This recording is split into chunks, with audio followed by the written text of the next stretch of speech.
This season was one of the best anime seasons I think I've ever seen. Now we're moving on from fall, and now is the winter of our discontent.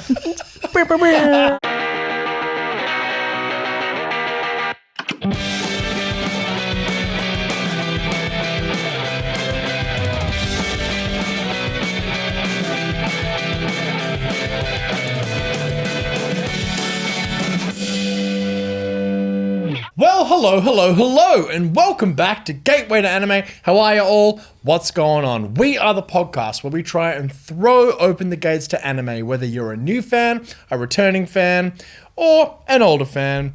Ever wanted to get into anime but didn't know where to start?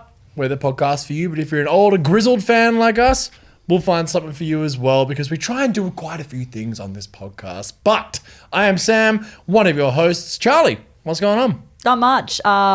Bit sad to let go of what's been a wonderful season, but excited, looking forward to a bright future with next year's season.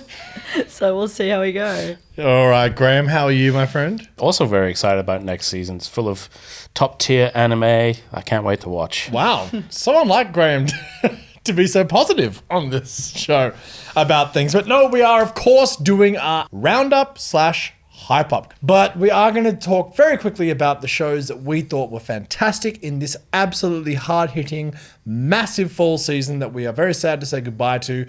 And then we'll talk about what is coming up next year in the first season, the winter 2024 season. A little bit less of a hard hitter, but we'll get there when we get there. First of all, guys, what was your biggest hit of the fall season? Graham, why don't you kick us off? It's probably Frieren. I thoroughly enjoyed Frieren. It made me feel feelings. It did. And I don't like feelings. So you don't like it then? No, actually I hate it. Bottom tier. Don't like it. Don't watch it.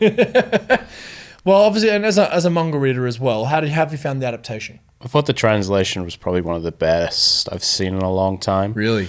I think, if we've chatted about in other podcasts and things, I think it really captures all those quiet moments that kind of make you sit back and kind of think about where you are and what it means to be on a journey with people and, learning and feeling. And I thoroughly enjoyed it. And especially because it's just doing something different, because you're right, it's set on this big, epic, literal adventure. Fantasy world, obviously, but it's doing something different. Often when you say like it's deconstructing a genre, it can be a bit like, but this is actually doing that and doing it beautifully, because it does something a little bit like what Cowboy Bebop does beautifully well, which is really analyze and look at those in-between moments, those tiny little moments in your life where, of course, yes, it's set amongst an epic fantasy land and they're on a huge adventure, but it is those moments in between, and it takes its time. It's meditative, it's existential, and it's also very self-reflective. And it just does something so different. And the fact that it deals with two timelines kind of running in the same way, but different, because it deals with time so beautifully. Because obviously Frieren's character is someone who, age shall not weary them. But of course she is looking back on something in the past, which she now gets the very great benefit of hindsight on, but is then running and doing it all again in a very different context where she is the elder statesman bringing through the new generation. It just does something so beautiful, because I guess, yes, while it hits those big heights, and there are some epic moments, there's some epic moments where it's like big, high-octane fantasy sequences, but just those tiny moments in life, because I think it's very easy for everyone to get really caught up in the peaks and troughs of our own lives and get to those points where you're like, oh, when I was at my absolute peak and I hit the top of my career, or when I had that horrible time when I was really down or whatever. And of course, those things stick out to us in our minds, but sometimes in life, the most beautiful things you can ever find are just really simple and mundane, and you don't even know them to be so profound until you get to look back on them later, and even then it's hard to find. It could just be sitting down with a cat on your lap or a dog next to you and your partner sitting opposite you on the beautiful sunny day, and you've got the day off together, and like, that is beautiful. And Frieren does that. It analyzes those little moments, not just between Frieren but for many other characters, and I just think it's so fucking good. Yeah, I think this show is absolutely stunning. staggeringly beautiful. One of the best animes I've ever seen. I rate it very highly. It's not actually my favorite of this season, though. Weirdly enough. I know. So I'll talk about that in a second. I'll continue on the Frieren train. This is going to contain a tiny bit of spoilers for Frieren. So if you haven't watched it, please go and do it. It's worth your time. Like you simply must if you're a fan of the fantasy genre or even just any anime at all. It's really good media. It's top tier. But yes, spoilers, so skip ahead to the next one on the chapter titles, or that's like a couple of minutes away. What I love is you've got the dual narrative, right? So you have the past and the present and how they interchange each other. And I think it's really heartbreaking because you're dealing with a character who takes about 3 lifetimes from a mortal to like learn anything. So she's actually realizing something years later. 80 years later. And she's missed the boat on it. And it's like this heartbreaking kind of story of unrequited love, but also is it unrequited or is it just that she wasn't there because for her the time of passage and like dealing with these two kind of Himmel and Frieren and like it's really beautiful. I also, my other favorite bit was there's a storyline in which they get to the village and there is a hero's sword that is stuck in the rock, which is obviously a Arthurian legend throwback kind of thing, and the story goes that Himmel, the hero, pulled it out. But when they get there, they see that the sword is still in the rock, and Frieren explains that actually he couldn't pull it out, that he just went on to be a hero anyway and didn't let it deter him at all. Like, even though the legend didn't select him, he was just going to work hard and he was going to do it one way or the other, and he did. So I think that kind of idea of hard work, and that's very anime in itself, and that kind of combines that fantasy anime element in there. But I also think it's really nice, and it kind of reflects on Stark, who is also a hero but has, limitations of his own fear or that kind of thing. So I think it's good that they explore the human side of these characters really well, and it's through the eyes of an elf. So it's interesting to kind of her understanding humanity as it goes along as well, and finally getting things like several years later, I think is such a great way to tell a story. I think it's also very interesting that she's also not a character who is driven romantically. And in the concept of the show, all elves aren't. As a result, elves are dying out because they aren't driven by the need to reproduce necessarily. It doesn't mean they can't, obviously they have done, but it's just great, well, not great necessarily, but it's just really interesting to see a character not driven by romantic feelings. Well, I think that it's different. Not necessarily unromantic. Her and Himmel is sort of hinted to be, yes, but it's like, but she never saw it. It doesn't work in the timeline because of the and it's not what kind of, because they just exist on such different timelines, and like, and so it's kind of like, by the time elves develop romantic feelings, unless it's another elf who are scarce to come by, it's like, he's been dead for 80 years. It's just like, oh shit, wait a minute. Like, it's like, did he propose to me? Was that a vibe? Was that a vibe there? Did I just miss that vibe? No. My favorite of this season has been the Apothecary Diaries, which I've talked about a bit. I won't get too deep into it, but this anime I love so much that I went back and I read the manga. And then after that, I read the light novel, which is, and so I was like, I could not stop thinking about this world and these characters, and I think it's a really unique show. I've harped on about this way too much. I know that, like, it's just, again, refreshing to see a josei shoujo tone adapted with so much care, and it's beautiful animation, great voice acting, great soundtrack, great OP. Everything about it is fantastic. I'm really excited that it's continuing into the next season, so I don't have to say goodbye to it because I look forward every Saturday. Out of all these ones, I make sure I watch this one weekly. Wow. Yeah, like I've sometimes skipped other weeks of like Frieren and stuff and had like to catch up. This one I will wake up on a Saturday and be like, oh yeah, sick, this show.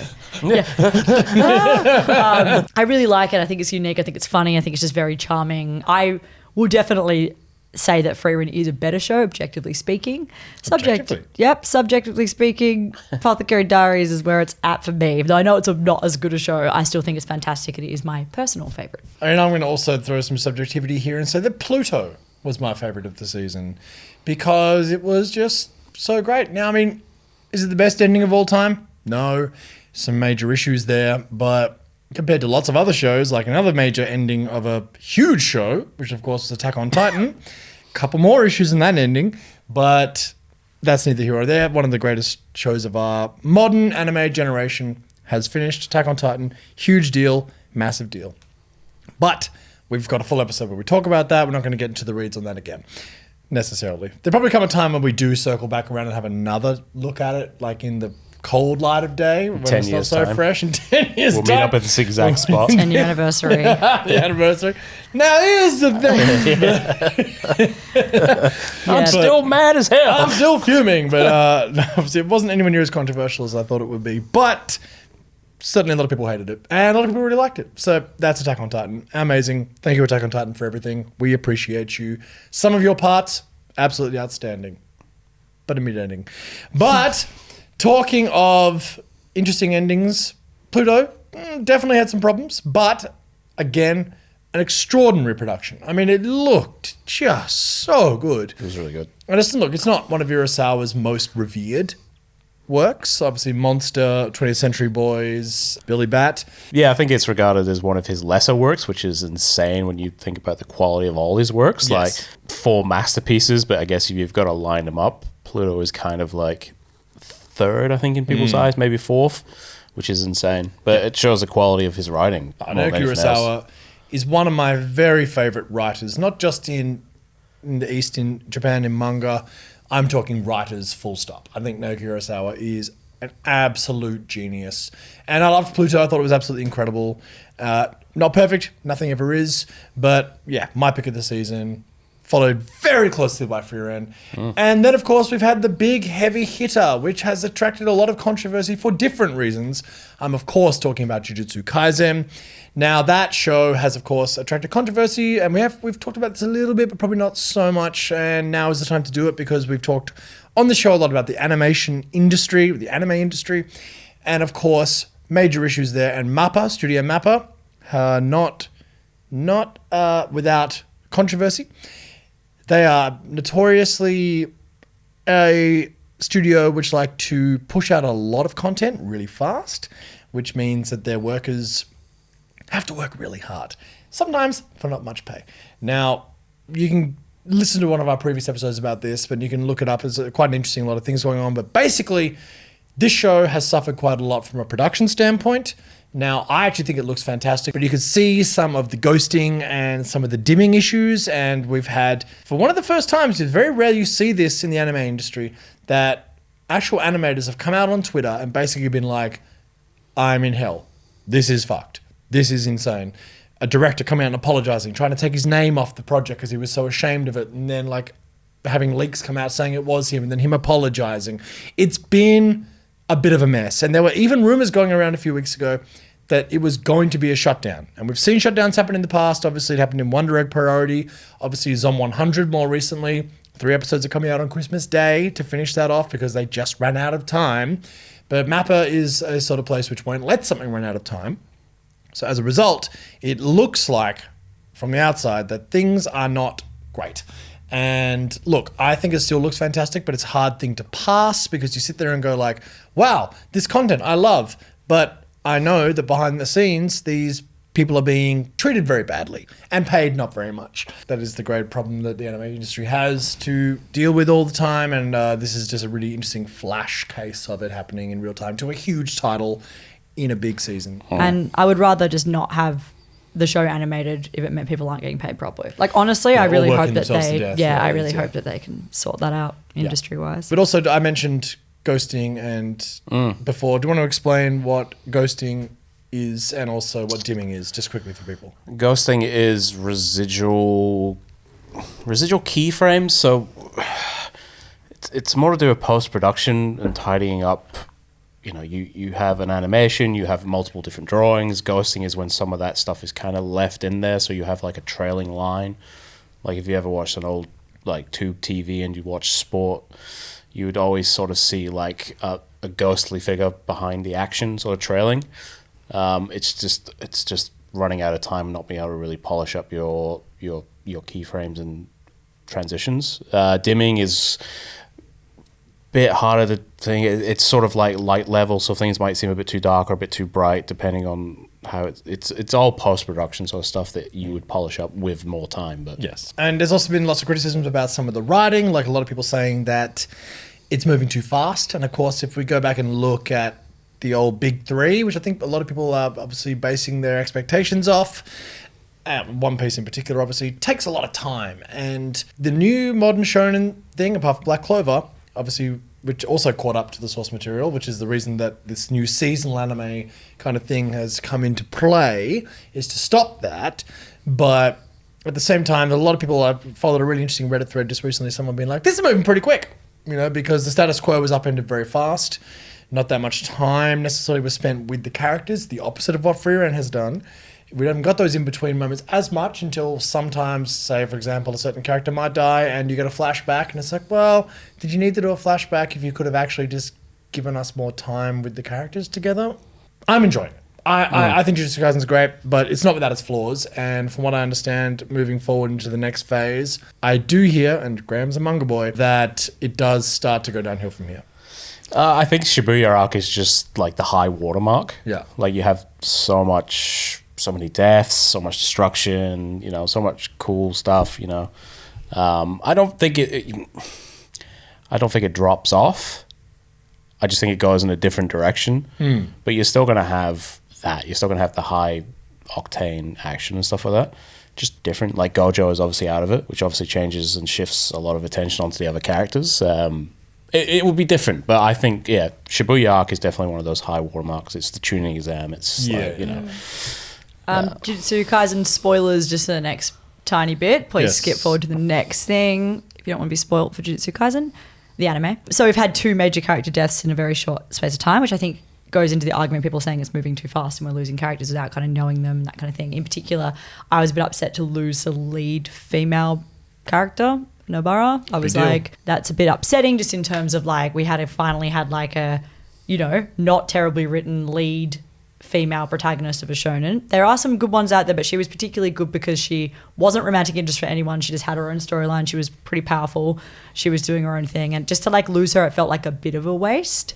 I don't mind main characters being killed off in Jujutsu Kaisen though, because I think it actually does set up the brutal world of it and then no one's protected by plot armor. I think that's actually kind of a brave thing to do for a mangaka. So in some ways I don't mind it. I just kind of wish it wasn't her just for the sake of it. I feel like killing off the female lead to like as a plot device for the protagonist to be really upset about it is sort of just a bit overdone, and I think they could have gone about it differently.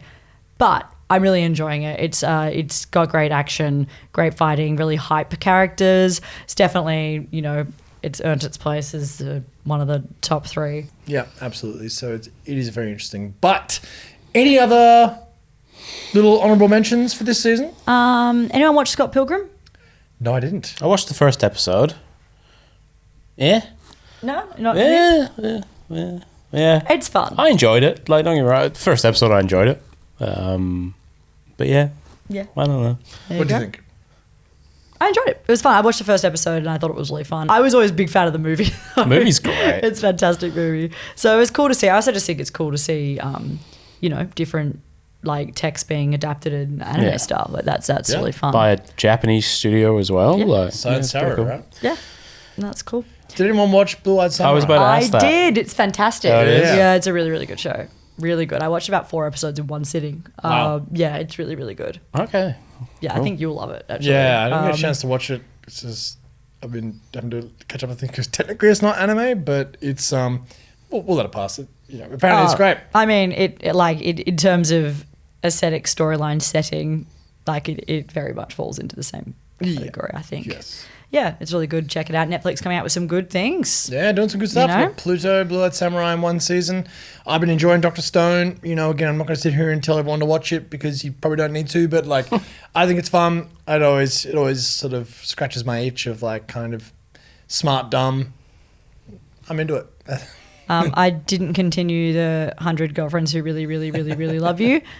I tried, everyone. As you saw, I wanted to make it up to the people who are fanatics about that show. But as I said in their mid-season episode, I could see what the show's trying to do. I just, as someone who's not a fan of the harem genre, the satire of that was sort of lost on me, so I didn't continue to watch it. Undead Unluck, I can't find it. Disney Plus apparently, but it was too late by the time I figured out it was there. So Too late. Well, It's too late. it wasn't It's simulcasting. It wasn't like during the first like 3 weeks. I was like, where the fuck is this thing? I can't find it. And then it's like, found out later. It's like, it's on Disney Plus. I was like, well, that's too late. Are you not going to watch it at all? I don't think so. Like, I'm also reading the concept of it. I'm sort of like, Yeah. I've been the same. I've been seeing that manga pop up for years, and I'm like, nah. Kind of a bit of a Mashle vibe to just kind of I couldn't tell you. Feels kind of mid. But I haven't watched it, so it's just a vibe. That's pure vibes. Yeah, it's pure vibes. No objectivity there. Speaking of Mashle, shall we move on? Just like a quick roundup. This season was one of the best anime seasons I think I've ever seen. Like Incredible. it truly was really strong. good. We had so Really, many good really things happening, and I was so stoked to kind of like lit a fire under me to keep on watching more and finding other things. And now we move on from Gotta summer. keep up with that intensity and that spirit for the next season. All the exploring you can do. Yeah. Now we're moving on from fall, and now is the winter of our discontent. We're the winter 2024 season that's First coming. season of 2024 coming at you. We're feeling good. It's so Yeah. good. So good. So good about this season. This season's so sick. Look, I'm sure we're going to eat our words and there's going to be some fantastic things. But I will say, in case people aren't picking up on our sarcasm here, when I opened up the tab to look at it on Mal, I was just like, oh, there's only 2 things I want to watch. Like everything else just didn't capture my attention. And I know that that's probably not right. I mean, there's 50 shows per season. I'm sure there's going to be things I do like. Yeah. But I think that there's not any like, immediate big heavy hitters Well, there's coming one. back in. Not coming back, no, but there's one big heavy hitter, which is going to be huge. Solo leveling. Oh, yeah, sorry, yes. I mean, I meant like returning season. Yes. So Apothecary is, but then the next season is going to have like Demon Slayer and stuff like that. Yeah, So we yeah. have we don't have any of those big returning Tentpoles hype of- ones to kind of. Yeah. But I think we should start with solo leveling because we talked about it a lot, and this is the one that I think we're all the most excited for this season. 100%. So it's a memoir based on a Korean text. We have talked about it on the podcast a couple of times. It's a power fantasy. Definitely a power fantasy. It stars Sun Jin Woo as your protagonist, and it sort of takes it. The manhwa took place in Korea. I believe this is going to be in Japan. Yeah. Yeah. That's going to be weird to see. Basically, a gate opens in Korea in the manhwa. Everyone stands around looking and going, "Oh, that's awesome. There's a big weird gate there." But then monsters come out, and then everyone starts to get powers. And it basically, if you leave these holes open for long enough, monsters pour out into the real world. So there are these heroes that are called hunters that go in. It's like a dungeon crawl kind of game vibe. To close it down and kill the boss, come out. They're all ranked from S class down to F. Our main character is F class. He's like renowned, the worst hunter there is. Until one day he's in a dungeon and some stuff happens and he gains the ability to level up. Well, that's He's the solo crux. leveler. He's a soul. I think the Korean title was like only I level up. Right. Everyone else seems to be locked into their S, A, B, C, whereas he, through this sort of system, this gamified system, he will grow and gain new abilities. And yeah, that's pretty much the gist of it. Okay. And this is interesting because we've talked about for webtoons or Korean memoir, this kind of storytelling, which is like the power system, this one person can break the rules in there are so many. There are just so many. And my favorite is Omniscient Reader, which I know you don't like. No, it's but a mess. I Anyway. love it. But that's getting adapted into a film series, actually, like a live action right. film series. Yeah. Oof, So that's it's gonna be 6 movies or something crazy like that. Screenwriter on that's going to have a hell of a time. Oh, it's a lot. It's a lot. But this one, yeah, it's kind of the most famous memoir, I'd say. I mean, even more. I think it's more famous than Tower of God. This is like gateway to manhwa for a lot of people. It is. This will be the It's a most big one. people's gateway. It's the big one, right? Yeah. Yeah.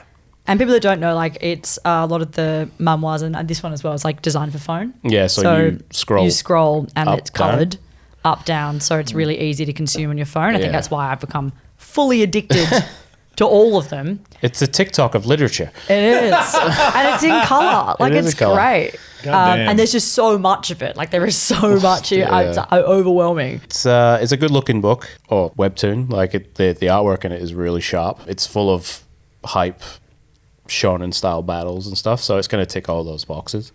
I fear that it will just run out of steam. As someone who's read the full thing and not the news sort of stuff that came out, anyway, these are things for further down the track, but it kind of runs out of steam quickly. Right. But I think it's going to be a hell of a time. I think it's going to be adrenaline. It's Yeah, the big it's one. gonna be for a hype while. and fun. It's the big one. If It's they can A1 nail the Pictures. aesthetic, it's going to be great. Yeah, A1 Pictures, who, have been good and bad, but Sword Art Online. Sword Art Online, 86. 86, all right. Yeah, Yeah, so I think it's going to look great. it should look gonna great. look great. Should look great. Now, another one coming up, which actually has caught my eye. Not many have this season, but we're still getting excited about it. So excited. This is called Metallic Rouge, and I'm going to read the synopsis here off Mal. In a world where humans and androids coexist, Rouge is an android girl who is on a mission on Mars with her partner Naomi. The mission is to murder 9 artificial humans who are hostile to the government.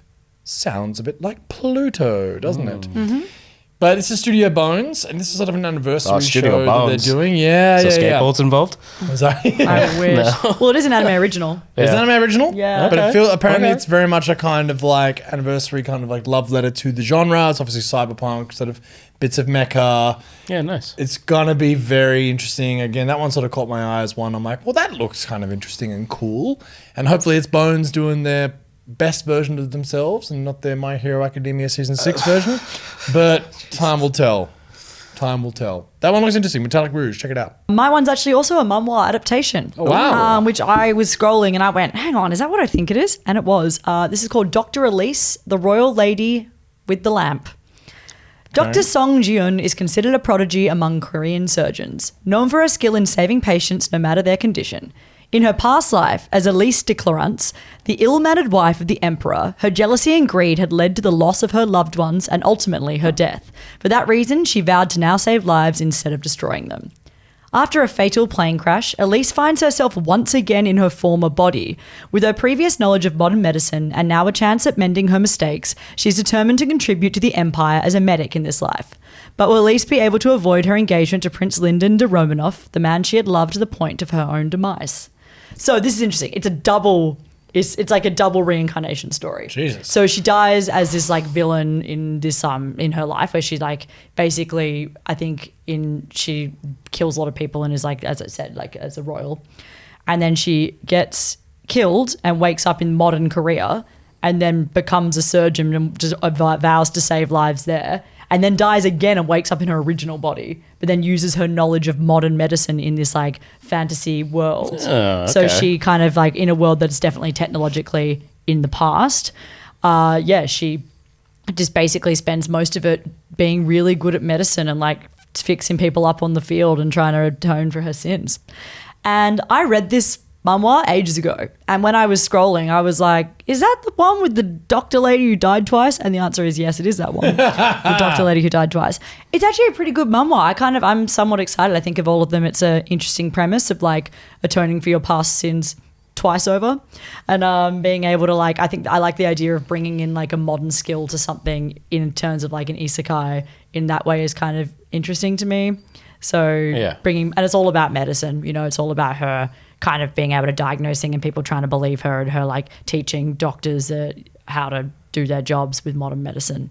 So yeah, I'm not sure if it's going to be fantastic, but it's definitely one of the manhwas that I enjoyed when I read it. So I'm going to give that one a go. Interesting. Just fascinating that that's one getting adapted for anime. Yeah, it's wild. True. I mean, Classroom of the Elites returning, 3rd season. Never watched it, but it's highly rated and regarded. It's a 3rd season, yeah? 3rd season, yeah.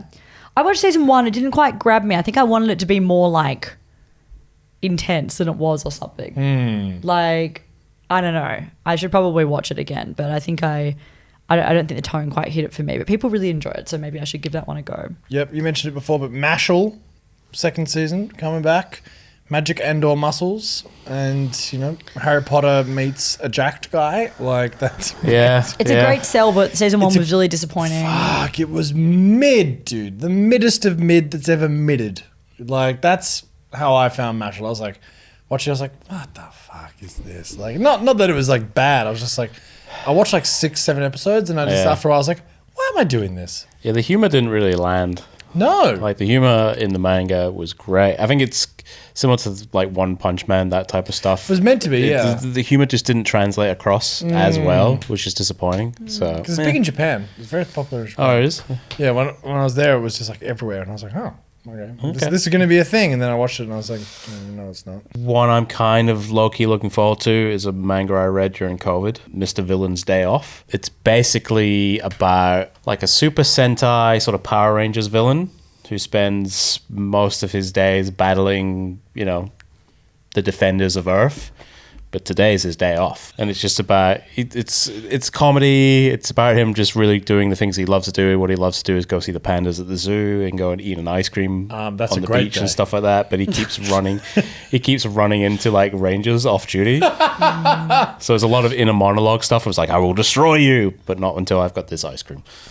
That's fun. It's going to be pretty chill. Like, again, it was something I read during COVID, and I was like, I remember the outside world, that type of stuff. So. I remember pandas. It could be great. It could be shit. I don't know. But I'm going to check it out. That sounds funny. I like that. That That sounds really fun. Yeah. I've got another one called A Sign of Affection. Yuki Tose is a hearing-impaired university student whose world has been shrouded with silence since birth. She's lived in the same place her whole life and rarely interacts with others save for her best friend, Rin Fushiro. During her commute one day, she meets the silver-haired and multilingual Itsumi Nagi, a mutual friend of Rin. Unlike most, Itsumi is unwavering when he learns of Yuki's impairment. This, along with his experiences abroad, fascinates and touches her. After they part, her fondness of him starts to grow. A new world begins to open for both Yuki and Itsumi as they learn about each other's different lives. This is a light-hearted romantic comedy that illustrates the silent life of a university student and how one man sharing his world starts to change her own. So that was from Mal. Thank you, Mal. Credit for that. Yeah, so this one obviously is the first thing I thought of was A Silent Voice, which is a film that is, I guess, like showing similar themes with a hearing impaired protagonist. That sounds like it's going to be deeply moving, and it's a shoujo, but also college setting. I think that it's good to see these texts being adapted, and apparently the manga is quite well received, and it is quite meant to be quite moving. So I'm looking forward to that one. I think that one looks good. So one that is a bit of a question mark that we are really looking forward to is the anime adaptation of Uzumaki. We've actually done a video on it you can find on our channel. Bit of a fun one, bit of a video essay. We get into the reads of Junji Ito and his legendary manga. This one is one that has a trailer, got announced like 3 years ago, I think. I want to say 2019. Had a trailer released somewhat recently, and it was said it was going to come out by the end of 2023. But obviously that isn't like it's going to happen. So we're hoping for 2024. So hopefully that'll come out next season and we can talk about that, because that'd be excellent. That's one that's like on the top of my like 2024 overall, or like the last 3 years most hyped anime to watch. So fingers crossed that comes out. What are your thoughts on Majo to Yajuu, which is the Gido, a feral girl with long fangs and the eyes of a beast? Ashaf, a soft-spoken man with delicate features and a coffin strapped to his back. This ominous pair appears one day in a town that's in a thrall to a witch, who has convinced the townsfolk she's their hero. But Ashaf and Gido know better. They have scores to settle, and they won't hesitate to remove anyone in their way. Now, this is a seinen, an action fantasy seinen. Again, I kind of love doing these episodes because I'm just like, we go through these Mal things and be like, oh, is it going to be... No idea what this is going to be like. No idea. Is it going to be Undead Unlock Round 2? Maybe. I hear a coffin strapped to a back of like a mysterious man, and I go, you know what? I'll give it a go. I'll give it a go. That sounds excellent. Some Wolfwood sort of yeah, absolutely. vibes from Trigon. Sounds like it's going to be probably ridiculous. Yeah, this is what's fun about the new way we do these episodes. I'm just like, oh. Yeah, I have no clue. That could be interesting, or it could be horrific. Time will tell. Another one that's coming out that I'm going to really enjoy is the third season of Blue Exorcist. Yeah. So it's been a long, long time since we had some Blue Exorcist content. Has been a long time. I think we spoke about that. Underrated episode. Yeah, so Graham thinks underrated. Fair enough. Yeah, I think it really is. This will pick up after season 2. If you haven't watched it, I think my last episode I said watched season 1 till episode 17. Throw the rest in the bin, then watch season 2, and then you'll be ready for season 3. It's interesting because I loved the first part of the first season, it's and great. then I was just like, what the fuck is this? Yeah. Obviously they caught up. We spoke about it in the underrated episode, but yes, they caught up and then did their own thing, and then started season 2 off the manga. So those who'd finished the anime were like, what? So I think if you line up with the manga, this is like the 6th arc. Okay. So yeah, and there's a lot still to do. So hopefully they can just pick that ball up and just keep running with it for the next few years. Great world. Now, the 5th season of Kingdom is coming out. Now, this is interesting because unbelievably highly rated manga. Yeah. Right? Like, people talk about this in, like, top tier realms, right? Everyone's like, Kingdom, like Legend of the Galactic Heroes good sort of thing, and an epic Chinese sort of warring kingdom story, right? But, done by anime. So I was like, during COVID, I was like, one of the big things about Kingdom is that the first 2 seasons notoriously have shocking CGI. And I was like, but the story's incredible. And I was like, I'm a story guy. Yeah. I can put aside shitty animation. Like I'm not above a that. shallow I'm like, human being. I will be a Kingdom guy. I bet you anything. I just finished watching Legend of the Galactic Heroes and I'm like, I'm ready for the next one. Let's do this. And I put it on and I just was like, okay. Wow. This looks... Wait. No. Like... It's been really highly rated later. Well, it's because once you get through the garbs of how it looks... It's fantastic. It's... again, highly rated manga. Everyone loves it. And it's just like the first 2 seasons. And everyone, go through any of the fandom thing. They're like, yes, it looks garbage. Push through it. You know what? Because this is a weak season coming up, and I've actually got a little bit of time off work, I'm going... You going to do it? To do it. Okay. The mid-season check-in, come back for Sam's new hysteria of Kingdom, I hope. But my God, I tell you what, that first episode, I was like this... My eyes were like bleeding how bad it looked. But I'm gonna try and push through that for the story. Yeah. I'll close my eyes, but of course then it's subtitles. I'm going to read it. Okay. Look, I don't know. I'm not gonna bother. I'm I'm just gonna interested read it. because everyone goes on about it, Yeah. and I really want to like it because it like should tick every box that I like. Oh, yeah. So I'm going to try and push through the shitty animation of the first 2 seasons of Kingdom to come back and talk about season 5. We'll see. Watch this Okay. space. This one's really short and snappy, so let's quickly get into it. My instant death ability is so overpowered, no one in this other world stands a chance against me. Why have you done this? Wwhy do you do this? Is this ReZero? Why do you do What? this? Sorry, I just like My I can't. instant death ability? Yeah, my instant death ability. I'm assuming it means he can kill them, right? Or is it he I feel- dies? I don't know what anything you just said Does he just means. explode? Like, All right.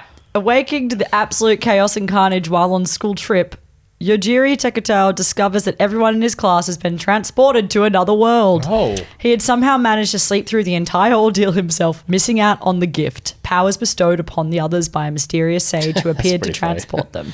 Even worse, he and another classmate were ruthlessly abandoned by their friends, left as bait to distract a nearby dragon.